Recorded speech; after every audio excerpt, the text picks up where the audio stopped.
9 months after he was defeated in the controversial election in Uganda, the opposition leader Robert Kyagulanyi, popularly known as Bobi Wine, said he was the real winner of January's presidential contest in the country.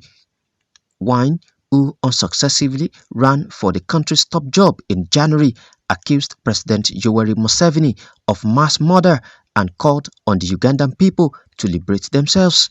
I am definitely the elected president of Uganda, but as it is, the junta that took over our country with force of arms in 1986 is still under control of our country unconstitutionally. Of course, we have to continue fighting to ensure that the will of the people of Uganda is asserted. There's nothing to move on from in Uganda. Uganda is still under the tight grip of a military dictatorship under General Museveni. Like you rightly put it, we went to the polls, but we went to the polls when the internet is blacked out, when my entire campaign team is in incarceration. A few of them just got released under a month ago, while thousands of our supporters are still in illegal detention.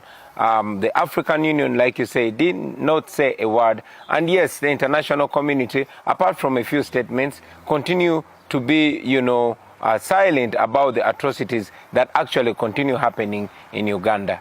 Comparing Museveni to ousted dictators in other countries in Africa, Robert Kyagulanyi predicted it was just a matter of time before the president ends up in the dustbin of history.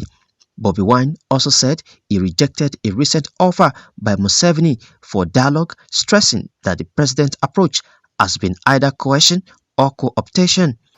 We cannot talk about dialogue when the people are still being abducted. We cannot talk about dialogue when we don't have any rights to express ourselves. We cannot talk about dialogue when we are not free. It's only free people that discuss, not when one is being under coercion and the other is asking for dialogue. While commenting on the decision of President Museveni to welcome temporarily Afghan refugees on Ugandan soil, the young opposition leader said the move is an attempt by the president to clean his image internationally after the controversial election.